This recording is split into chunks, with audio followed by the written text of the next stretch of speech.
Welcome to Retention Chronicles, the retention podcast for e-commerce marketers. I'm your host and fellow e-commerce marketer, Mariah Parsons. Tune in as I chat with e-com founders and operators all about customer retention. Think marketing, ops, customer success, and customer experience. We cover it all and more, so get ready to get real with retention. Here is our newest episode. Hello, everyone, and welcome back to Retention Chronicles. I'm so excited for our guest today. It's going to be a great time. Thank you so much for joining us, Mara. I can't wait to have you tell us all about Inspiro, and I am so excited to do so. So say hi to our audience, give us a quick background on yourself, and then we're going to dive into it. Hi, yes, thanks for having me. So I'm based in Chicago. As far as my background, it was nothing in the spirits industry. I'm now the founder and CEO of Inspiro Tequila, but that was a pretty major deviation from my past. I was a lawyer at a large law firm in Chicago. Then I worked in corporate strategy at McDonald's Corporation. Then I left the corporate world and became a stay-at-home mom for over 16 years, have 3 kids. So that was my last work experience was CEO of my home. And then I founded Inspiro Tequila in February of 2020. Impeccable timing. Yeah, I was going to say the timing when starting something new is terrifying, but also being in spirits, maybe a little bit conducive to, people being at home more, being more relaxed, in terms of like the work life, but then personal life just being upended by a global pandemic. So tell us a little bit about, obviously, like you said, coming from corporate world to CEO of your home, which I love. And then jumping into starting your own brand. What was I always like to hear what someone's like, something that was super shocking in the beginning of like, I did not expect this, whether it's to be super easy, super hard, or just unexpected. Do you have anything that comes to mind when I ask that? I mean, I think in general, you don't want to become a founder because you want like any kind of like work-life balance or like control over your life. Like that is not the reason you did it. That's not why I did it either, because I was like home and then decided to do this. But I don't think I ever anticipated that I'd work more now than I did when I was an associate at the largest law firm in Chicago. So that was a little shocking. I mean, I knew it would be, hard work. I don't think I appreciate just how much work is involved. Mm-hmm. Yep, that totally makes sense. And I do want to give a call out because we had originally met when you were a panelist for an event here in Chicago at the Female Founders Collective Chief location in Fullerton Market. And so it was such a great event. I think there's probably, what would you say, like 25 people, maybe 30, maybe like even 30 women. Yeah. But it's actually like the perfect thing. I love these smaller, more intimate events because I felt like everyone was super engaged and could ask questions. And it didn't feel like, okay, there's like a panel and then like a huge separation between like, the audience. It was much more of like a warm, intimate where I feel like everyone really could, get to know each other. So I those are the kind of events I really like doing. Yeah, I agree. No, it was definitely like, it was 2 conference rooms pretty much, like the size for our listeners to imagine, like 2 conference rooms. Obviously the divider in the middle was up.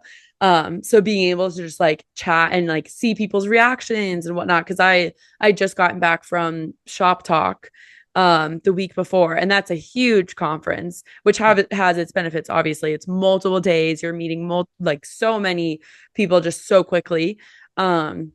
Which is incredible. But then to see, the next week be in this room with all these women who are very engaged, and as you're up on, the quote unquote stage or on the panel, you can really engage with people and see how they're like reacting to things you're saying, or like hear their laughs, all that fun stuff. So it is a very intimate, like cohesive group. And I know Megan Newfer put that together. So shout her out because it was awesome. Yes, they were great. So tell us, tell us about, February 2020. you're founding Inspiro Tequila. What is like the main motivation? I guess I'll say share with our listeners because I know you shared Yes. this a bit at the panel. So I always knew I was going to start a company, and I knew it was going to be in food or beverage. Like I'm just a super consumer. I love the category. I love taste testing. I love everything the like better for you category, right? So there's any new gluten-free cracker, bread, cookie, anything non-dairy, like that's totally my jam. I try it all. Like everything you see on Shark Tank, I literally order and taste test. Um, so I knew it was gonna be in food or beverage. So I was really thinking of ideas at the time. I'm like, okay, what category specifically, what do I want to do? And I kept coming back to tequila. Um, there are a lot of things I enjoy in food and beverage, but I thought there was an opportunity to bring a little bit of a different perspective and innovate in the category. At the time, had started drinking tequila because I thought it was like kind of better for you as far as an adult beverage goes.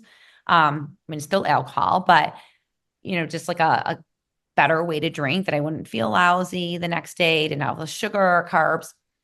And so many women just kept telling me that they're tequila drinkers. And I was like, I just kept thinking, I'm like, well, if all these women drink tequila, why do brands not focus on this consumer? I'd like walk up and down the aisles of like our local liquor store here and everything, all the bottle designs, even and the messaging. It's like the bottles are skulls and agave fields and dark, and the messaging's like scantily clad women and dark club scenes. It like just didn't resonate with me. I didn't feel like anyone was like really targeting me as the consumer. Yes, I drink things, but I just drink them because I knew about them because they're like a celebrity brand or something or someone else I knew, but like they weren't focusing on like female consumers. So I just saw an opportunity. I'm like, well, if all these women drink tequila, can't we do something that really is customer centric around this female consumer?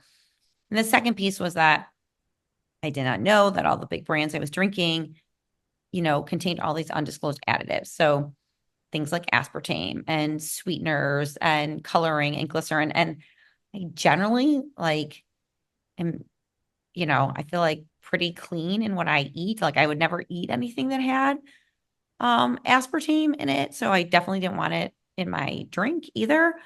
So it's kind of like those two discoveries. I'm like, okay, can we come up with something clean, additive free that really resonates with like a discerning female consumer, like not dumbing down the product, ultra premium, really high quality, great like craft tequila that first and foremost speaks to a female consumer. Yeah. Yeah, I love it. And the branding is it's beautiful. It's what you would like want to, you know how sometimes like people are like use old bottles or anything for like Yeah. displays or like it's really people get like creative. There's almost like a craft of like once you finish a bottle, what do you use it for?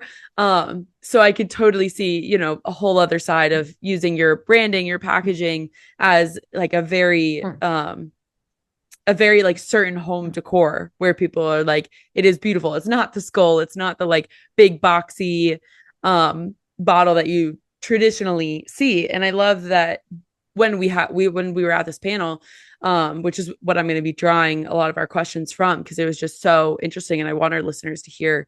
I wish they could have been in the room. So when I remember how you were talking about the buying power of a household, like a traditional household where I think it was like 84% or 85% of the buying power is for the household is traditionally the mother of a family. And I had not heard that statistic before. And it was around this conversation that we were having with investors and trying to get VC funding and just the I don't want to say complexity because it seems like there's things we can do to make it less complex, but the duality, I guess, of not having women who are out in investing in these brands that women want to see. So then they don't get as much funding because there isn't someone a lot of the times in a room, there isn't an investor in a room who is hearing something and saying, okay, women would love this.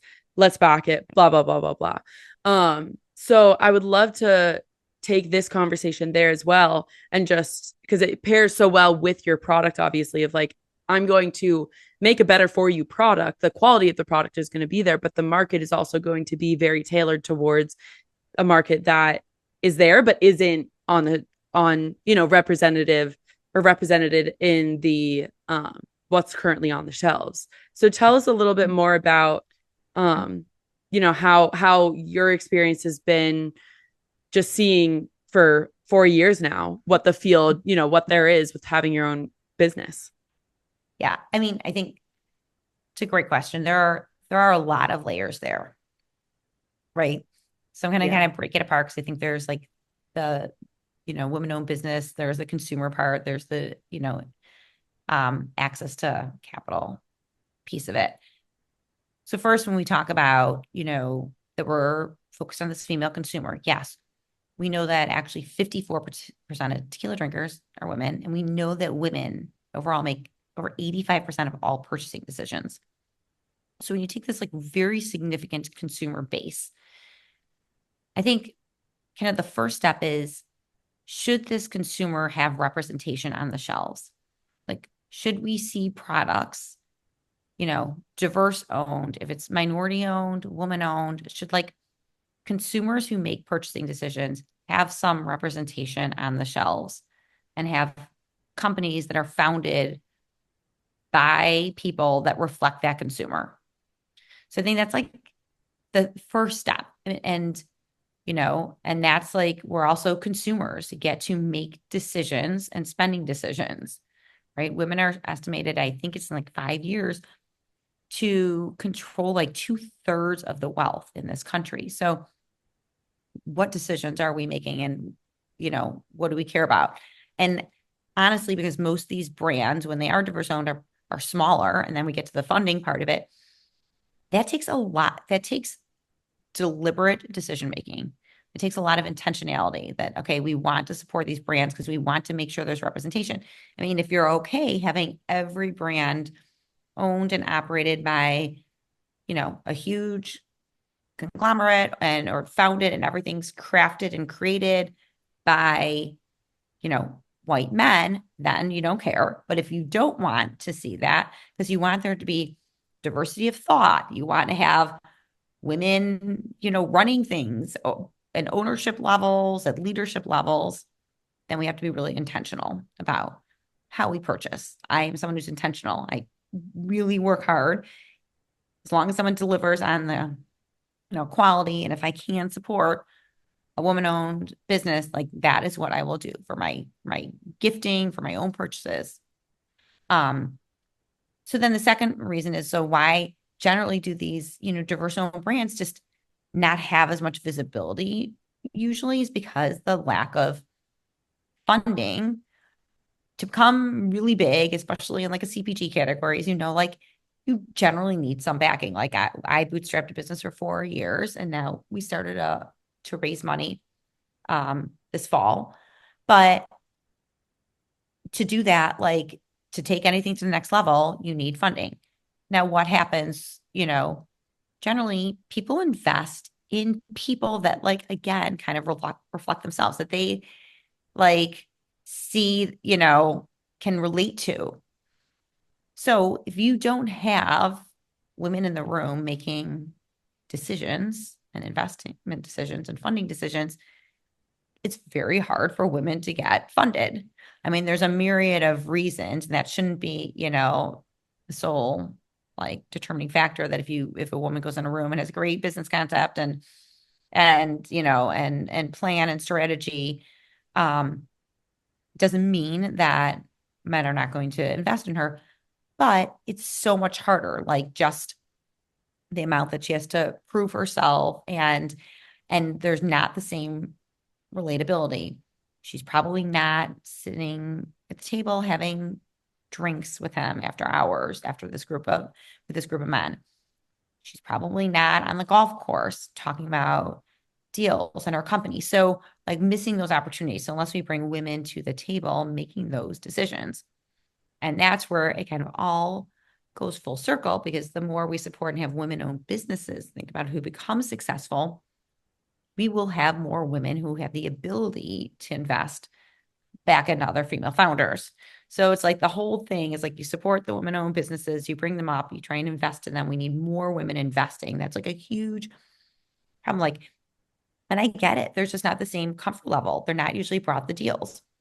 They're not, it's typically, I mean, there are some scenarios where this is not the case, but you don't have women sitting around with their friends talking about like, oh, I had this deal opportunity come by, come over my desk. Would you be interested? I think I'm going to invest in this company, like passing around deal opportunities to each other.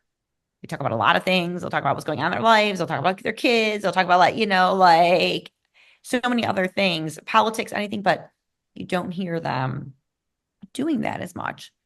And so it just keeps, like, so you don't see it growing where you see the like ecosystem of women investors growing. So it's that also is going to take just a lot of education, presenting opportunities and providing education about what it is. Because again, very, very smart, successful women, but they just haven't seen, they haven't seen investment or deals. And they maybe don't want to ask the questions like, so what does that mean? And what am I looking for? And things like that. So we have to like make that really more readily available so that that increases their comfort level. And I think they're so, I feel like, probably more conservative and take a closer look at things that I think they, if they look at it, probably their investment outcomes will be better than what men do when it's kind of very, sometimes often could be willy-nilly, like, oh, my friend's doing it, so I just decided to throw in money too, right? Yeah, it's like the fear of missing out.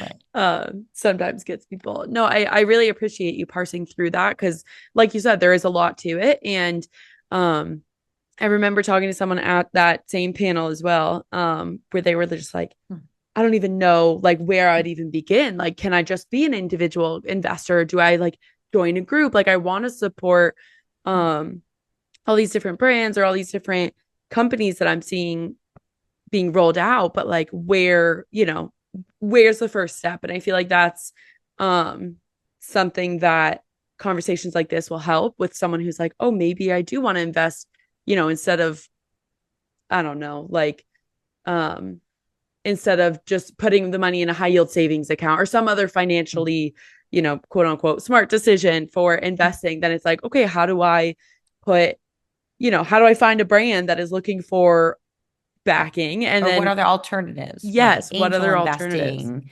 in a Mm-hmm. VC, being an LP and a VC, like what are the different options? Like, I mean, we need women to invest even at the level of like just investing in it's having a diversified portfolio of if it's bonds and securities and things like that. Like even that, like you see that there's a huge disconnect between like how much women invest, take, their savings and invest it versus men, like just even at the basic investing level. I mean, that's why, I feel like that's even the first step of getting more women to actually grow their money.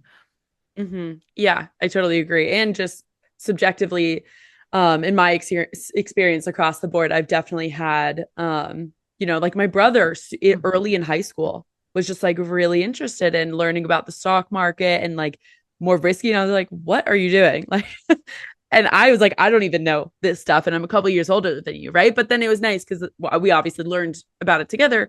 But there's so many stories or just so many friends that I hear where I'm like, oh, learning how to become financially literate is so it takes a lot. It takes if you're lucky, if someone has held your hand through it or told you it's important or given you little tips and tricks along the way, or you've been a part of some program that has helped you. But there's a vast majority of people who are like, I don't really know. And it can be very confusing. Luckily, we have a lot of resources now on the internet. So yeah, it's definitely something as I continue in my career, I'm seeing the importance of one, supporting diverse backed businesses because I'm the same way. I've seen also a lot of gift guides, a lot of videos, a lot of content around how to support different businesses and like getting them attention. And I think it's just like such a cool way to utilize social media of like, you might not even know me, but like I am a small business trying to find my market. Like, even if you're not my person, please interact with this video because then it'll help find them. Like that ask, I guess, to help social on social media, like how to get a brand outreach is, in my opinion, really cool.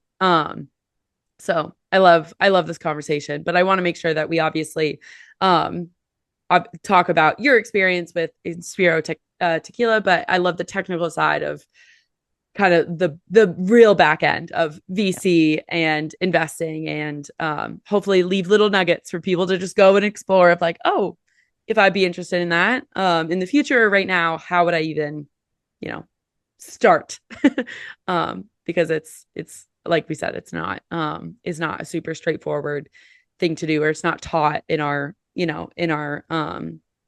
elementary or secondary schools. So okay, let's talk about the manufacturing side of things, because I candidly don't know anything about the logistics of how you would produce a spirit and how you would make your own brand in the alcohol industry. And I'm so curious. So can you tell us a little bit more about, February 2020, you were like, I'm doing this, I am rolling out, but where the heck do you even start with producing a product? Yeah. All this, just like we talked about, like how if you want to learn about investing, all the resources are out there. You just start doing work. You just start doing due diligence, right? I started researching the production and history of tequila making and the different production methodologies. I started trying to research the different types of distilleries and how they produce and how many suppliers they work with, and which would be what kind of smaller one that we'd be able to make a craft brand and bring our own master distiller in. I started researching all the women who are in tequila and could be a potential master distiller because I wanted a female master distiller.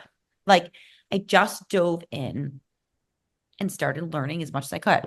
I had to learn about how does the spirits industry work. It's federally regulated. Then it's also regulated on the state level, on a state by state level. Like, understanding, luckily, I have a legal background. I'm also, I've always been like a major researcher. Like, even when I wasn't practicing law, even when I was a stay-at-home mom, I'd be like searching for like the best, cleaning product to do this. And like everyone would come to me, like all my friends are like, can you send us our list of like everything we need to buy for like all our cleaning products? And, so that's just something I've always enjoyed. And I just did the same thing. So I dove in, I researched, I found, how to make it. I knew it was made, and I knew to be 100% agave tequila. It's like champagne. It has to be made at appellation of origin. So it has to be made within regions of Mexico. And I just started reaching out to people. I mean, the difficulty was I couldn't get down to Mexico because of COVID. So it kept closing down. I couldn't get there for a long time. So I had, one introduction led to another introduction. I found consultants down there who helped me do virtual tours of distilleries. I had them introduce me to my master distiller. And so I was trying to do this like remotely, and go over what we want for the taste profile. I knew I wanted something that had like sweeter tasting notes, but not artificially sweetened. So that was like light, a little bite. So I think, listen, everything's starting new. If you want to pivot in your career, if you want to start something totally new industry, it's very daunting. But I think if you break it down to pieces and just start going in and doing the research, everything's also figure outable. But there's no getting around doing all the work and the legwork. Like, I could not have been like, I'm going to start it and like, okay, someone just, bring me all the information and we're like, good. I mean, I think it requires, just a ton of effort. That's also good because maybe if you did all the research and you realize, what, this is not the right fit for me, then you can make that decision. But because you've learned a lot about it. But if you don't go in and like learn a lot about whatever category or industry, I just don't know that you could even make like, a very educated decision about like, do I want to take the next step? So that's kind of what I did. And I found a distillery. I'd like, one connection led to another. It's another thing. I reached out to people. and I followed up with people. So anyone who led me to someone, I would, follow up with them, and then they'd lead me to someone else.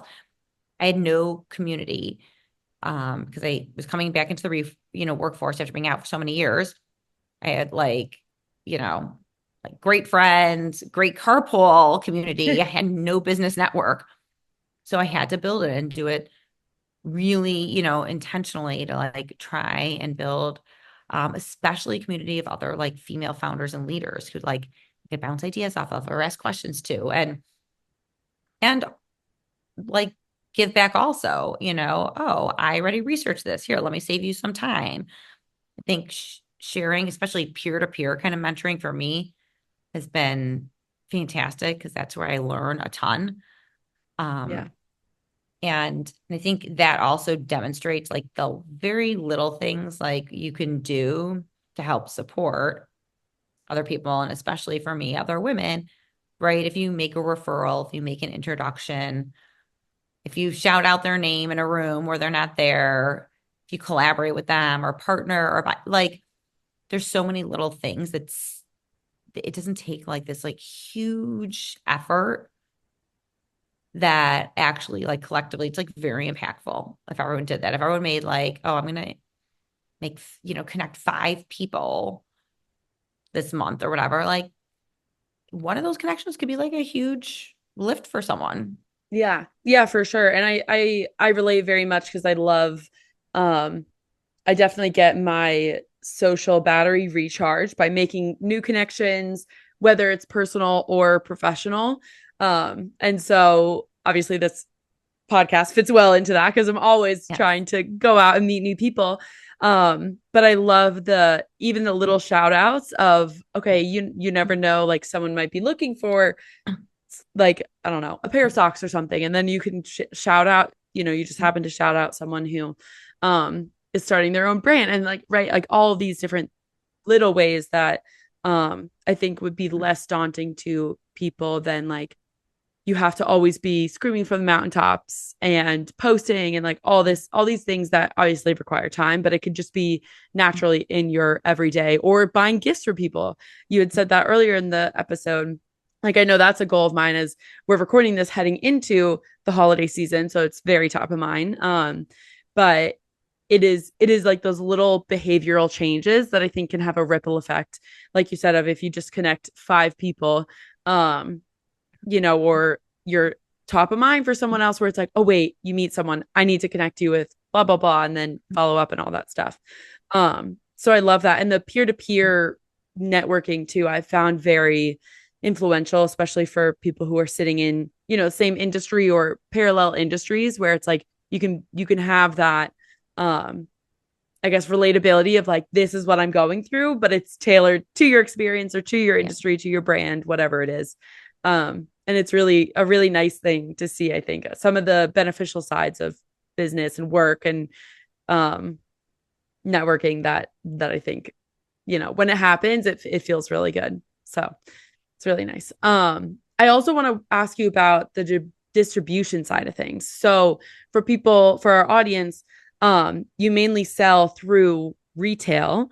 And so I want to learn how the It's heck do you approach distribution? Because Yeah. that's even a harder puzzle to me than manufacturing.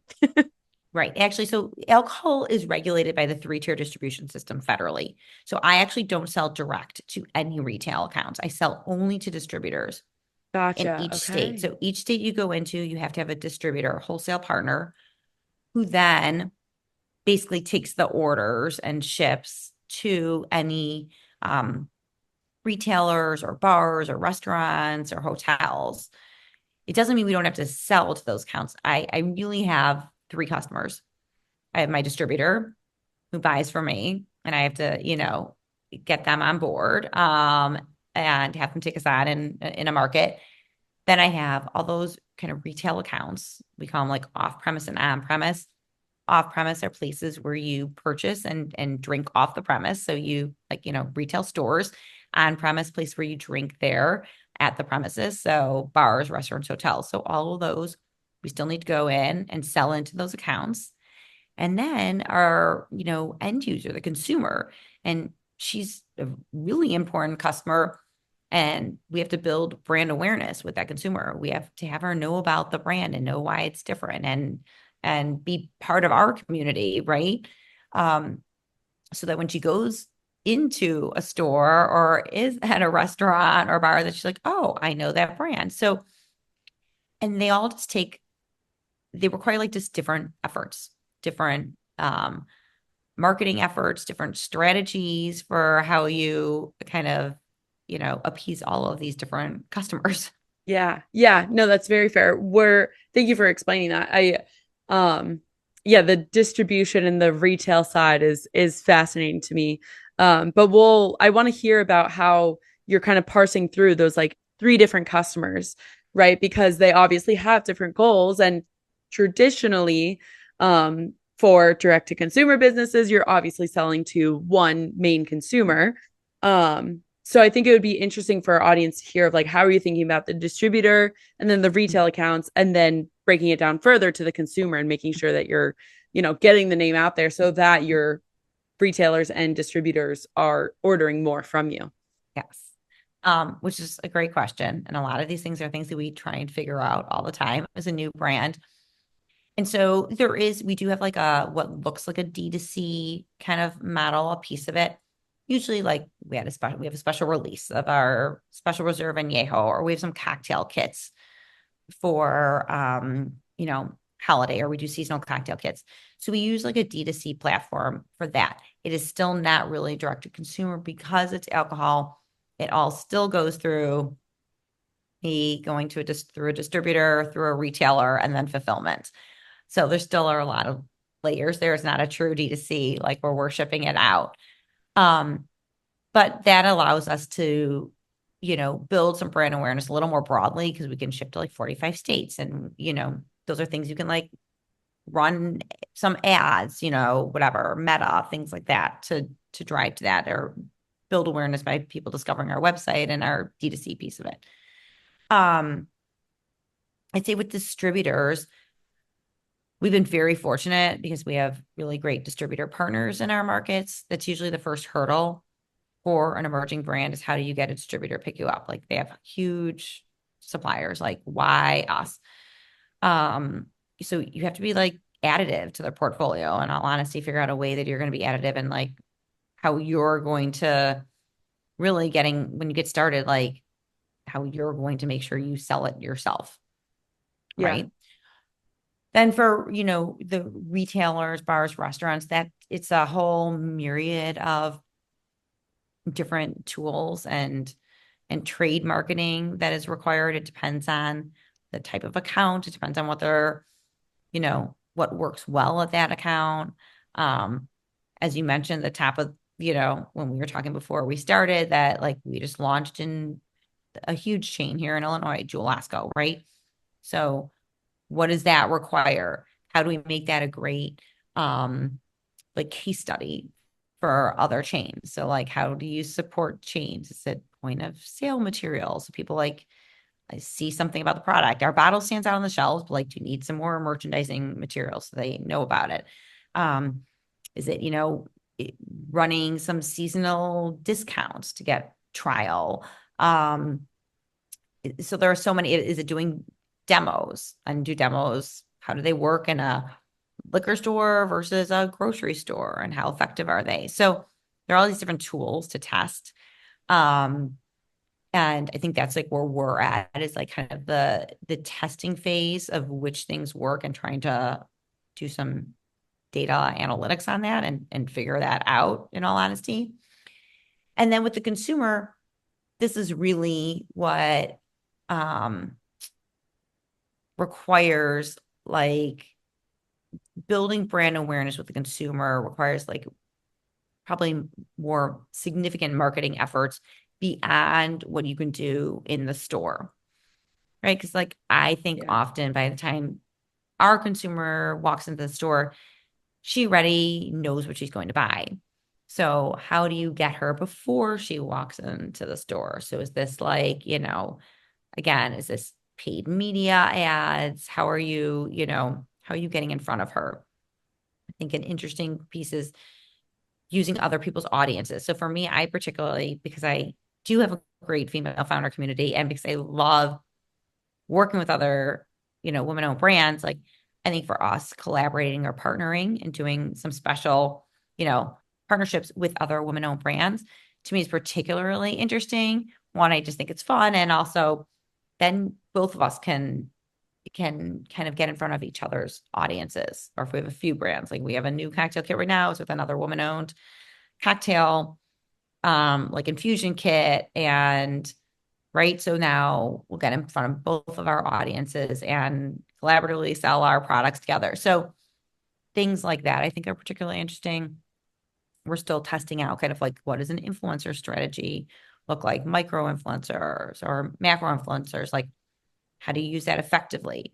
So I think for us, because we're younger, we have to like focus on like maybe a couple channels at a time and then see which one is, the best use of our dollars and go like a little, more all in on that.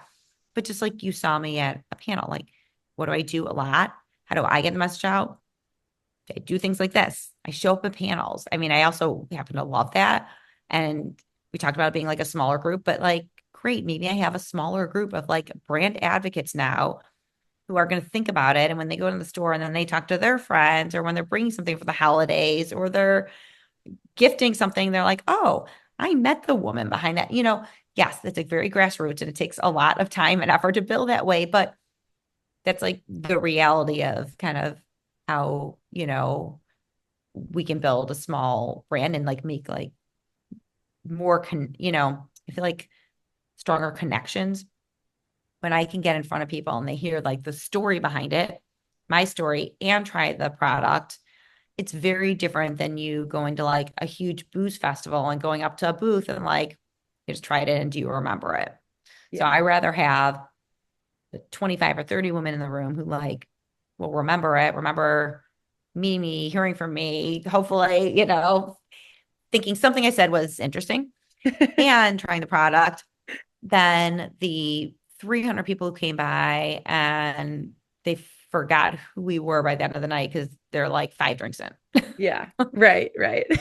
No, it's such a great point. And even like offering up like the drinks that we had too at the ranch waters Yeah. at the event, the panel event of just like getting a little sample out, but in a fun way. Like it obviously fits really well with it was like this post-work mixer panel networking event.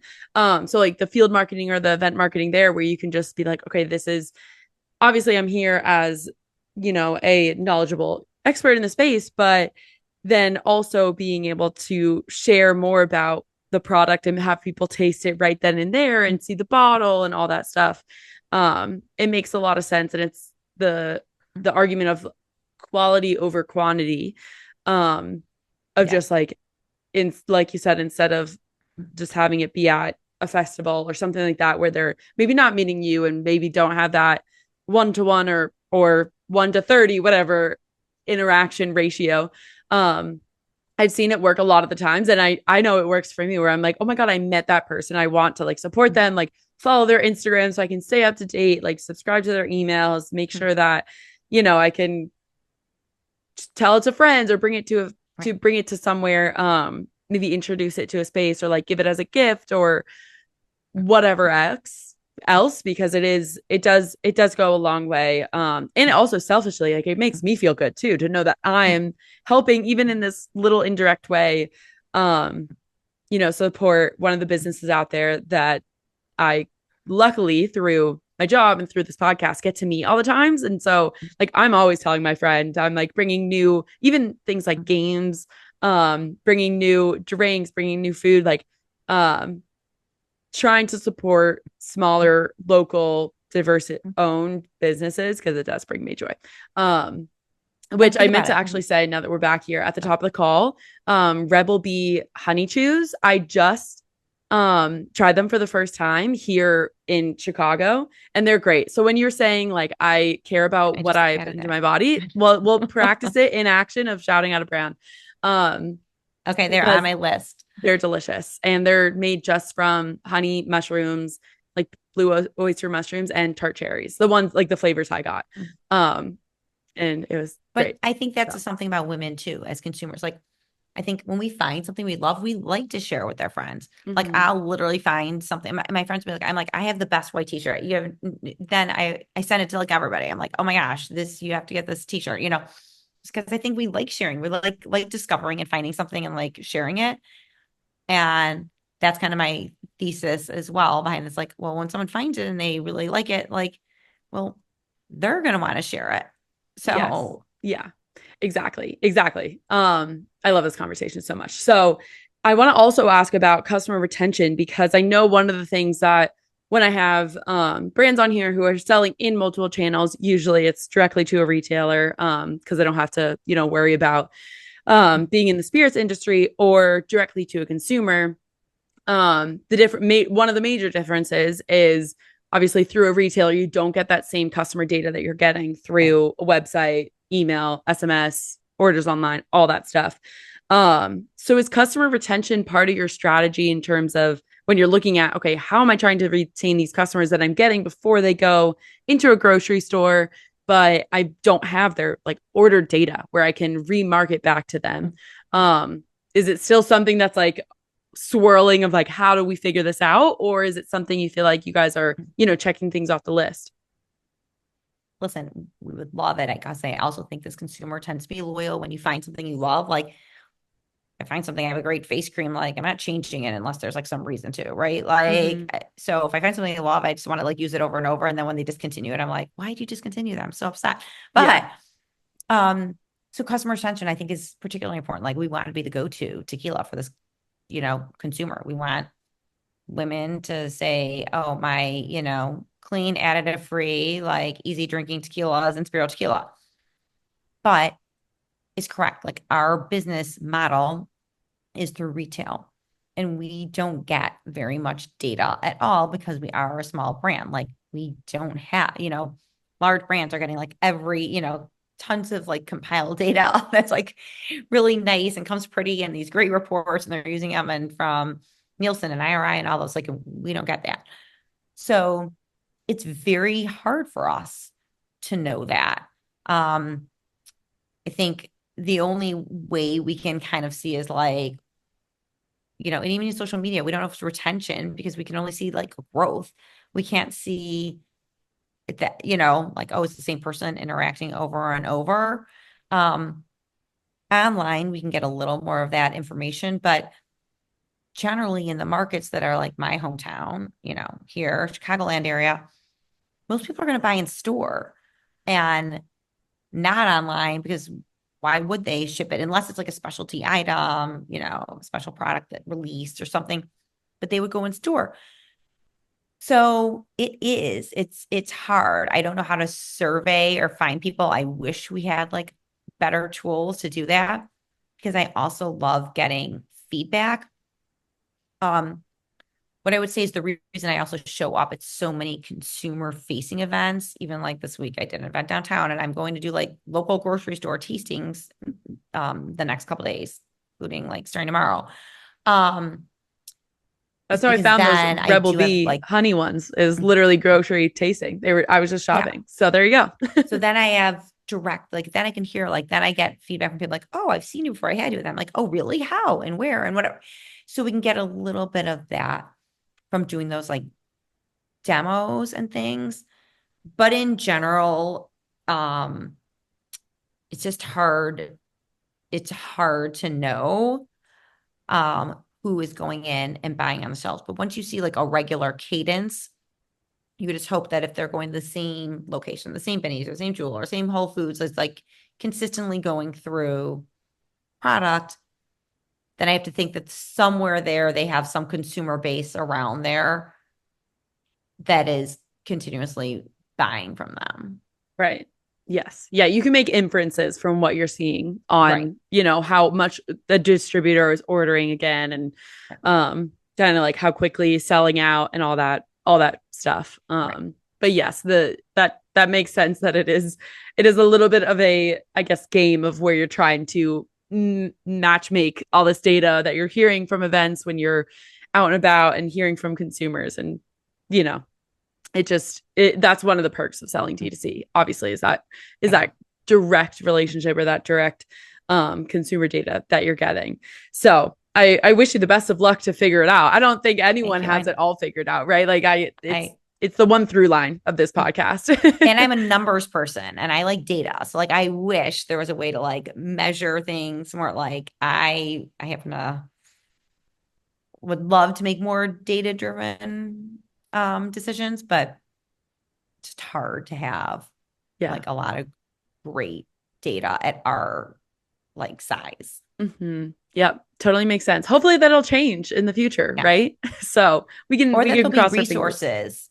Yeah. You have these big players, but maybe other people, just like every startup, and maybe there'll be a way to get like someone's going to come up with a way to do it with AI and make it more affordable and something that's available for smaller brands to get, more data. But generally, small brands cannot spend the type of money that is required Yeah. to get those, that kind of reporting. Yeah. At least not yet, right? Yeah. Not yet. We can hope to that. Okay, I have one final question for you. Sure. What is one thing that you're excited about for 2025? It's always fun to hear what people are looking forward to. There are so many things. I think 2025 is like, I'm very excited. I think it's gonna be a great year of opportunity. I'm particularly excited that we are going to launch California, at So least exciting. starting at least with Southern California. I feel like if I wasn't born in Chicago, I'm a California girl at heart. I just love California. So I'm really, really excited um, to get started there. Yeah. It's a lot of work. It's a very big market, but I just see that our brand is so aligned with like, they have all these kind of, natural, better for you, like The chains, things like lifestyle. that, that I think are so aligned with the brand. So that's something I'm particularly excited about. And then, I have a lot of personal things to be excited about. I have my two oldest are seniors in college. So in 2025, within a matter of 1 month, I'm going to have two college graduations, and my younger son's going to have his bar mitzvah. So we are going to have a really exciting spring of 2025. I love Um, that. I think I'm going to be very busy through Yeah. June. Yeah, yeah, yeah. Okay, that's very exciting. I wish you the best of luck with launching in Thank you. California and obviously Thank you. all the life fun events that you'll have in the spring. Thank you. They make it all worth it, you know? So thank you for taking the time to join me today. I know our audience is going to love this episode, and it was great getting to catch up and talk with you again after that panel. So thank you. Thank you for having me. I appreciate it.